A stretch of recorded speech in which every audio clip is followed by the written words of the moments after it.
আলোচনা করব দেশের ৮ মেগা প্রকল্পের ব্যয় নিয়ে। জাতীয় রাজস্ব বোর্ড এনবিআর এর রাজস্ব সংগ্রহের লক্ষ্যমাত্রা, সঙ্গে নিত্যপণ্যের বাজার সহ মুদ্রা বাজারের খবর। আলোচনায় থাকবে দেশের শেয়ার বাজারে বিনিয়োগ লেনদেন নিয়েও। সঙ্গে থাকছে বন্দর, বাণিজ্য ও হাটের খবরাখবর। এ সপ্তাহের ভাগশেষে পুরো আয়োজন জুড়ে আপনাদের সাথে আছে আমি সাজিদ আরাফাত। শুরুতেই জানবো মেগা প্রকল্পের খবর। দেশের ৮টি মেগা প্রকল্পে ৭.52 বিলিয়ন বাড়তি ব্যয়ের অভিযোগ থাকলেও গেল এক বছরে আন্তর্জাতিক নিরীক্ষার কোনো উদ্যোগ নেওয়া হয়নি। এক নজরে আমরা দেখে আসব সেই ৮টি প্রকল্পের যে চূড়ান্ত ব্যয় এবং প্রাথমিক ব্যয় বৃদ্ধির হার। আমরা দেখতে পাচ্ছি পদ্মা সেতু, যেটি একটি অন্যতম বড় মেগা প্রকল্প। দেশের চূড়ান্ত ব্যয় $3.86 বিলিয়ন, কিন্তু প্রাথমিক থেকে বৃদ্ধি পেয়েছে 221% পর্যন্ত। পরবর্তীতে দেখতে পাচ্ছি পদ্মা সেতু রেল সংযোগ, চূড়ান্ত ব্যয় যেটি ধরা হয়েছিল $4.5 বিলিয়ন, প্রাথমিক পর্যায় থেকে সেটি বৃদ্ধি পেয়েছে 45% পর্যন্ত। ৮ মেগা প্রকল্পের চূড়ান্ত ব্যয়ের পরবর্তী যেটি আমরা দেখছি প্রকল্প যমুনা রেলওয়ে সেতু, সেটিতে $1.53 বিলিয়ন চূড়ান্ত ব্যয় নির্ধারণ করা হলো। সেটি প্রাথমিক পর্যায় থেকে বৃদ্ধি পেয়েছে 73% পর্যন্ত। ঢাকা মাওয়া এক্সপ্রেসওয়ে, যেটি আরেকটি মেগা প্রকল্প, সেটির চূড়ান্ত ব্যয় এবং প্রাথমিক ব্যয় বৃদ্ধির যে হার, সেটি আমরা দেখছি $1.47 বিলিয়ন থাকলেও সেটি প্রাথমিক থেকে বৃদ্ধি পেয়ে হয়েছে 31% পর্যন্ত বৃদ্ধি পেয়েছে। আমরা দেখছি পরবর্তী মেগা প্রকল্প যেটি কর্ণফুলী টানেল, যেটি চট্টগ্রামে, সেটি চূড়ান্ত ব্যয় আমরা $1.2 বিলিয়ন দেখতে পাচ্ছি এবং প্রাথমিক থেকে বৃদ্ধির যে হার, সেটি আমরা দেখছি 22%।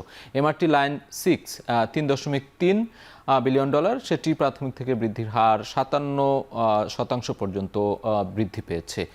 এর পরবর্তীতে আমরা আরেকটি মেগা প্রকল্প দেখছি, বিআরটি লাইন 3 দক্ষিণ, $0.58 বিলিয়ন, সেটি প্রাথমিক থেকে বৃদ্ধির হার দেখছি 32% পর্যন্ত। এবং সবশেষ থার্ড টার্মিনাল, যেটি বেশ ব্যয়বহুল এবং অন্যতম একটি মেগা প্রকল্প হতে যাচ্ছে, ঢাকার শাহজালাল আন্তর্জাতিক বিমানবন্দরের থার্ড টার্মিনাল, $2.2 বিলিয়ন, সেটির প্রাথমিক থেকে বৃদ্ধির হার আমরা দেখছি 69% পর্যন্ত। এবং টাস্ক ফোর্সের যে প্রতিবেদন, সেই প্রতিবেদন থেকেই আমরা এই বিষয়গুলো দেখলাম। পরবর্তীতে যেতে চাই রাজস্ব সংগ্রহের বিষয়ে জানবো। চলতি 2025-26 অর্থ বছরের প্রথম মাস জুলাইয়ে জাতীয় রাজস্ব বোর্ড এনবিআর লক্ষ্যমাত্রার চেয়ে 2,864 কোটি টাকা কম রাজস্ব সংগ্রহ করেছে। আমরা সেই পরিসংখ্যান বা সেই চিত্রটি এক নজরে দেখে আসতে চাই।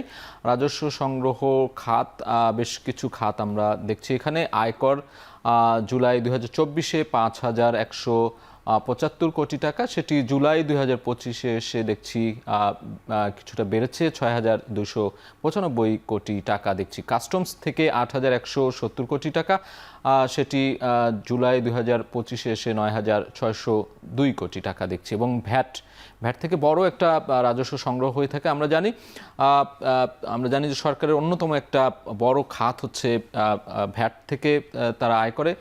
সেই রাজস্ব সংগ্রহের বিষয়ে আমরা দেখছি যে পরিমাণ 8,571 কোটি টাকা, যেটি জুলাই 2025-এ বেড়ে দাঁড়িয়েছে 11,352 কোটি টাকা। এটি এনবিআর এর সূত্র ধরেই আমরা এই পরিসংখ্যানটি দেখছি। এবং রাজস্ব সংগ্রহের যে বিষয়গুলো, আয়কর, কাস্টমস কিংবা ভ্যাট, এগুলি বড় বড় খাত বলা চলে সরকারের।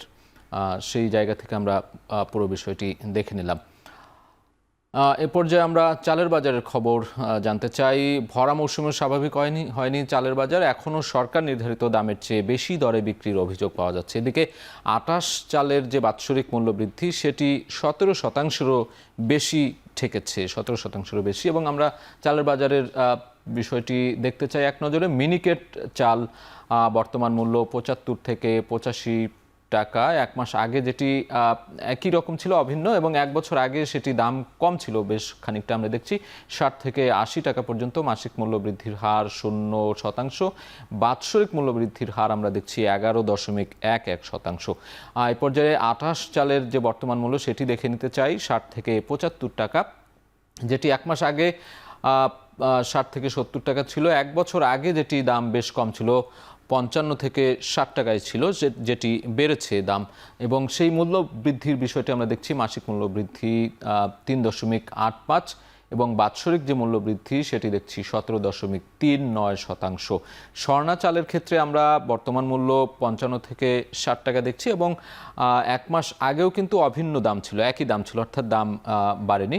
এক বছর আগে আরও কিছুটা কম ছিল, 52 থেকে 55 টাকা দর ছিল এবং সেটি বাৎসরিক মূল্য বৃদ্ধির হার আমরা দেখছি 7.48%।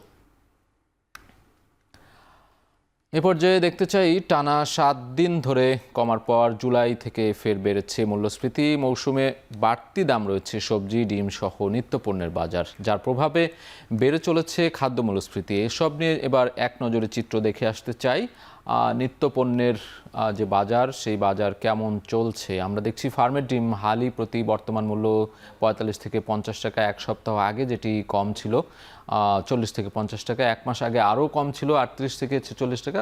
মাসিক মূল্য বৃদ্ধির হার আমরা দেখছি 13.10%। বাৎসরিক মূল্য বৃদ্ধি ঋণাত্মক দেখছি আমরা, -3.06। এ পর্যায়ে আলুর দাম আমরা দেখছি 25 থেকে 30 টাকা, যেটি এক সপ্তাহ আগেও কিন্তু 25 থেকে একই দাম ছিল, অভিন্ন দাম। আমরা পরবর্তীতে এক মাস আগেও আমরা আলুর দামে কোনো ধরনের পরিবর্তন দেখছি না। মাসিক মূল্য বৃদ্ধি দেখছি 0%। বাৎসরিক মূল্য বৃদ্ধি -47.62%। প্যাকেট আটার মূল্য আমরা দেখছি আগের তুলনায় খানিকটা বেড়েছে, 55 থেকে 65 টাকা, যেটি এক মাস আগে ছিল 50 থেকে 55 টাকায়। মাসিক মূল্য বৃদ্ধি এবং বাৎসরিক মূল্য বৃদ্ধির হার আমরা দেখছি দুটোই একই, 14.29%। ছোলা দেখতে চাই আমরা 95 থেকে 110 টাকা, যেটি এক সপ্তাহ আগেও ছিল একই দাম, এক মাস আগেও প্রায় একই দাম দেখছি। তবে মাসিক মূল্য বৃদ্ধির হার 2.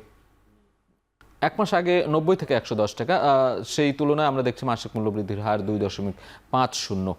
ব্রয়লার মুরগি দেখছি 170 থেকে 185 টাকা, যেটি এক সপ্তাহ আগে বেশ কিছুটা দাম কম ছিল। তারও আগে এক মাস আগে প্রায় 150 থেকে 170 টাকা ছিল এবং মাসিক মূল্য বৃদ্ধির হার আমরা দেখতে পাচ্ছি 4.69%। আর বাৎসরিক মূল্য বৃদ্ধির হার দেখছি আমরা 1.52%, যেটি টিসিবি আমাদেরকে যেই বাৎসরিক যে নিত্যপণ্যের বাজার সেটি এভাবেই মূল্যায়ন করে দেয়। এ পর্যায়ে মুদ্রা বাজারের খবর জানবো। আন্তঃব্যাংক থেকে কেন্দ্রীয় ব্যাংক ডলার কেনার প্রভাব পড়েছে মুদ্রা বাজারে, তবে ধরাছোঁয়ার বাইরে খুচরা মানি এক্সচেঞ্জ মার্কেট। এক নজরে দেখে আসতে চাই সেই চিত্র। মার্কিন ডলার ক্রয় মূল্য 121.50 টাকায়, বিক্রয় হচ্ছে 121.65 টাকায়। ইউরো 141.56 এবং বিক্রি হচ্ছে 141.75।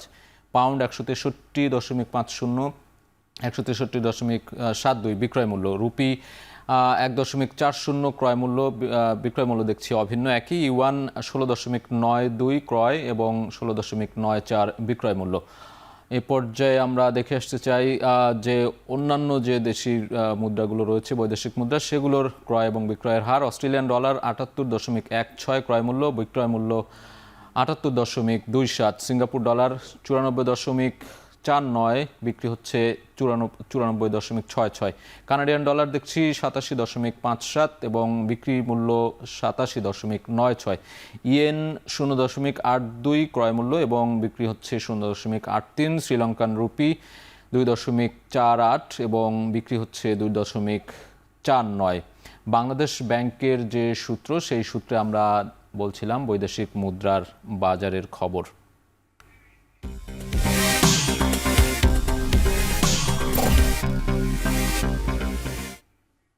এবার জানবো পুঁজিবাজারের খবর। এক নজরে দেখবো আমরা চলতি সপ্তাহের শেষ কার্যদিবসে ঢাকা স্টক এক্সচেঞ্জে ডিএসসি সূচক কমেছে 4 পয়েন্ট, লেনদেন হয়েছে 766 কোটি টাকারও বেশি, যা আগের দিনের চেয়ে 187 কোটি টাকা কম। এক নজরে দেখতে চাই সেই চিত্রটি। সূচক ও লেনদেনের যে পরিমাণ, ডিএসসি এক্স দেখছি আমরা 5374 পয়েন্ট এবং যেটি আগের দিনের থেকে -4 পয়েন্ট কমেছে এবং লেনদেন হয়েছে 766 কোটি টাকারও বেশি। কমেছে, লেনদেন কমেছে 187 কোটি টাকা। দর পরিবর্তনের ক্ষেত্রে আমরা দেখছি দর বেড়েছে 117টি কোম্পানির, কমেছে 208টি কোম্পানির এবং অপরিবর্তিত রয়েছে 72টি কোম্পানির। এটি ছিল ঢাকা স্টক এক্সচেঞ্জের যে সপ্তাহের শেষ দিনের যে খবরাখবর সেটি। ঢাকা পুঁজিবাজারের সাপ্তাহিক লেনদেনে সার্বিক সূচক বেড়েছে 24 পয়েন্ট, মূলধন বেড়েছে প্রায় 3000 কোটি টাকা। সেটি আমরা দেখে আসতে চাই এক নজরে। ঢাকা স্টক এক্সচেঞ্জে আমরা 17 আগস্ট থেকে 21 আগস্ট পর্যন্ত পর্যায়ক্রমে দেখছি। ডিএসইএক্স 17 আগস্ট ছিল 5401 পয়েন্ট, সূচক পরিবর্তন হয়েছে 51.24 এবং লেনদেন হচ্ছে 801 কোটি টাকারও বেশি। বাজারে মূলধন 7,15,000 কোটি টাকা। একই বিষয় আমরা 18, 19, 20 আগস্টে এসে দেখছি 5,379 পয়েন্ট এবং সেটি সূচক পরিবর্তন মাইনাস আমরা দেখতে পাচ্ছি, অর্থাৎ কমেছে এবং 953 কোটি টাকা লেনদেন হয়েছে। 21 আগস্টে আমরা সবশেষ আজকে দেখছি 5,374 পয়েন্ট এবং সূচক পরিবর্তন -4.44, লেনদেন হয়েছে 706 কোটি টাকারও বেশি এবং বাজার মূলধন 7,81,000 কোটি টাকা আমরা দেখছি। এবং ঢাকা স্টক এক্সচেঞ্জের যে চালচিত্র সেটি আমরা দেখছিলাম। এ পর্যায়ে চট্টগ্রাম স্টক এক্সচেঞ্জে সিএএসপিআই সূচক কমেছে 45 পয়েন্টে, লেনদেন হয়েছে 8 কোটি টাকারও বেশি এবং আগের দিনের চেয়ে 1,77 লাখ টাকা কম লেনদেন হয়েছে, সেটি আমরা দেখে আসব। চট্টগ্রাম স্টক এক্সচেঞ্জের সূচক ও লেনদেনের যে বিষয়টি রয়েছে, সিএএসপিআই পয়েন্ট দেখছি আমরা যেটি মাইনাস পয়েন্টে রয়েছে, অর্থাৎ লেনদেন কমেছে কিন্তু আমরা দেখছি এবং লেনদেন হয়েছে, লেনদেনের পরিমাণ 8,18 লাখ টাকা, যেটি আগের দিনের তুলনায় 1,77 লাখ টাকা কম। এবং দর পরিবর্তনের ক্ষেত্রে আমরা দেখছি 76টি কোম্পানির দর বেড়েছে, কমেছে 105টির এবং অপরিবর্তিত রয়েছে 21টি কোম্পানির লেনদেন। 3 দিন ধরে বন্ধ রয়েছে পেঁয়াজ আমদানির আইপি, যার ফলে হিলি স্থল বন্দর দিয়ে বন্ধ হতে পারে পেঁয়াজ আমদানি। এদিকে আইপি বন্ধের খবরে বন্দর ও স্থানীয় বাজারে বেড়েছে সব ধরনের পেঁয়াজের দাম, কেজিতে বেড়েছে 4 থেকে 5 টাকা পর্যন্ত। এই বিষয়ে বিস্তারিত জানাতে হিলি স্থল বন্দর থেকে যুক্ত হচ্ছেন সহকর্মী সোহেল রানা। সোহেল, বলবেন সেখানে এই যে পেঁয়াজ আমদানির যে বিষয়টি নিয়ে সেখানে বন্দর কর্তৃপক্ষ কি বলছে এবং সবশেষ পরিস্থিতি কি দেখছেন সেখানে?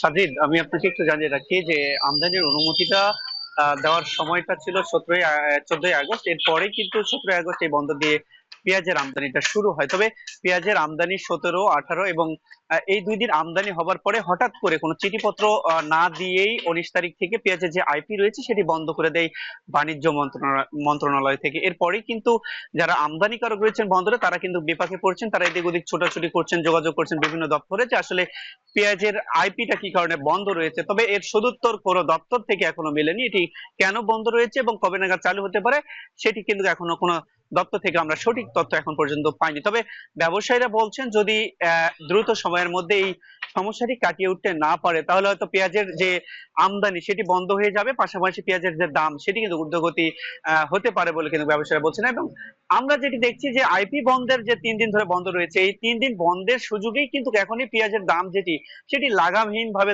বাড়ছে। আমরা দেখছি আমদানি হবার পর যে পেঁয়াজগুলো 45 টাকা কেজি দরে বন্দরে বিক্রি হচ্ছে সেটি এখন 60 টাকা কেজি দরে আজকে বন্দরে বিক্রি হচ্ছে। তো সব মিলিয়ে বলা চলে যে আইপি বন্ধের ইস্যুকে কেন্দ্র করে কিন্তু পেঁয়াজের যে দাম সেটি কিন্তু দিন দিন বাড়ছে। সাজিদ, ধন্যবাদ সোহেল আপনাকে। হিলি স্থল বন্দর থেকে যুক্ত ছিলেন আমাদের সহকর্মী সোহেল রানা। এদিকে চট্টগ্রাম বন্দরের বহির্নোঙরে জাহাজের জট কাটলেও কমেনি কন্টেইনার জট। আগের চেয়ে কন্টেইনারবাহী জাহাজ বেশি আসায় বন্দরে কন্টেইনার জমেছে অনেক বেশি। এতে বন্দরের স্বাভাবিক কার্যক্রমেও কিছুটা ব্যাহত হচ্ছে। এ বিষয়ে জানাতে চট্টগ্রাম বন্দর থেকে যুক্ত হচ্ছেন সহকর্মী হাজেরা শিউলি। শিউলি, আপনি সেখানে রয়েছেন। আমরা যেটি এই জটের কথা বলছিলাম, সেখানে জট কাটাতে বন্দর কর্তৃপক্ষ কি উদ্যোগ নিয়েছে এবং কতগুলো কন্টেইনার এখন আছে সেখানে একটু জানাবেন।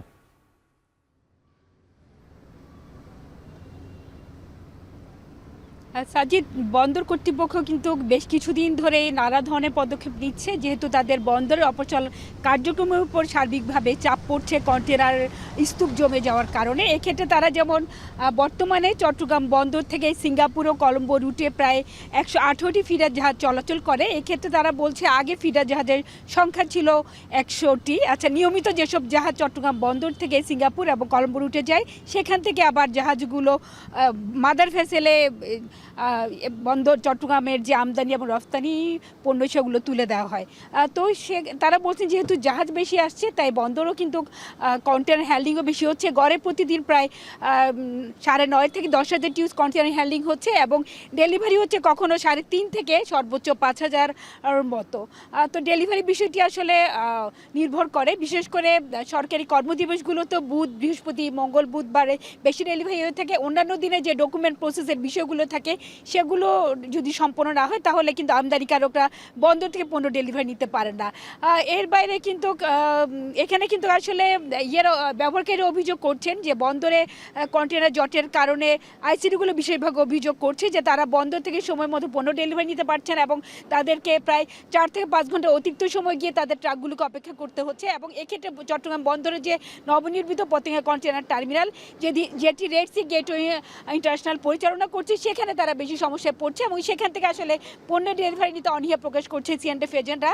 সেখানে তাদের বলছে যে তারা কখনো কখনো সকালে গাড়ি গেলে তারা রাত পর্যন্ত অপেক্ষা করতে হচ্ছে। তো সব কিছু মিলিয়ে বর্তমানে চট্টগ্রাম বন্দরের কন্টেনার আছে প্রায় 47,000 টিউএস, যেখানে গড়ে 40 থেকে 42,000 টিউএস কন্টেনার থাকে। তো যেহেতু জাহাজের জট বেড়ে গিয়েছিল, তাই বন্দর কর্তৃপক্ষ বর্তমানে যে তাদের 16টি জেটি আছে সেখানে কন্টেনার জাহাজ বেশি ভিড়াচ্ছিল, যেন জাহাজের জটটি কেটে যায় এবং জাহাজের অবস্থানকাল যেন কমে যায়।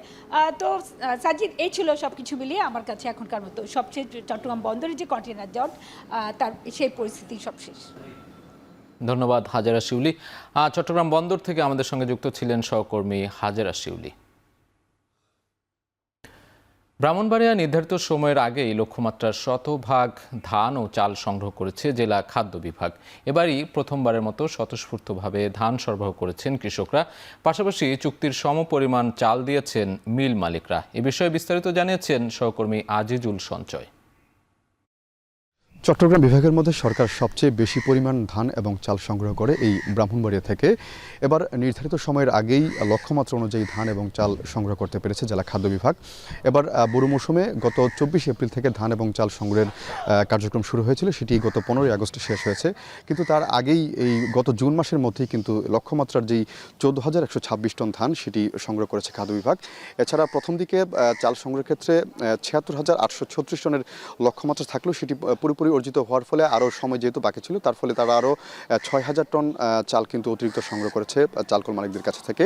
কথা বলেছিলাম জেলা চালকল মালিক সমিতির সাবেক সাধারণ সম্পাদক মোহাম্মদ ওবায়দুল্লাহর সঙ্গে। তিনি জানিয়েছেন বিগত সময়গুলোতে তারা সরকারি গুদামে চাল দিতে গিয়ে তাদের কিছুটা লোকসানে পড়তে হয়েছিল, বিশেষ করে যে ধানের উৎপাদন কম হওয়া বা ধানের দর বেশি হওয়ার কারণে তারা লোকসান দিয়ে কিন্তু তারা গুদামে তারা চাল সরবরাহ করছেন। তবে বিগত সময়গুলোতে আসলে তারা লক্ষ্যমাত্রা বা চুক্তি সমপরিমাণ কিন্তু অনেক চালকল মালিকই চুক্তি সমপরিমাণ চাল দিতে পারেনি। তবে এবার যেহেতু ধানের দর কিছুটা স্থিতিশীল ছিল এবং যেহেতু সরকারিভাবে দর ভালো দেওয়া হয়েছে, সেক্ষেত্রে তারা স্বতঃস্ফূর্তভাবে কিন্তু চাল সরবরাহ করেছেন এই খাদ্য গুদামে। এছাড়া আমরা কৃষকদের সঙ্গে কথা বলেছিলাম, তারা বলছেন যে এবার এখন বাজারে যেই দরে চলছে ধান কেনা বেচা, তার চেয়ে বেশি পরিমাণ অর্থাৎ 36 টাকা কেজি দরে তারা সরকারি গুদামে ধান দিতে পেরেছেন, যার ফলে তাদের উৎপাদন খরচ মিটিয়ে কিন্তু বেশ ভালো মুনাফা হয়েছে। সেজন্য তারা স্বতঃস্ফূর্তভাবে তারাও এই গুদামে তারা ধান সরবরাহ করেছেন। তো আমার কাছে এই ছিল ব্রাহ্মণবাড়িয়া থেকে এখানকার ধান চাল সংগ্রহ অভিযান সংক্রান্ত সবশেষ খবর। শেষ করছি এ সপ্তাহের ভাগশেষ। সঙ্গে থাকার জন্য ধন্যবাদ।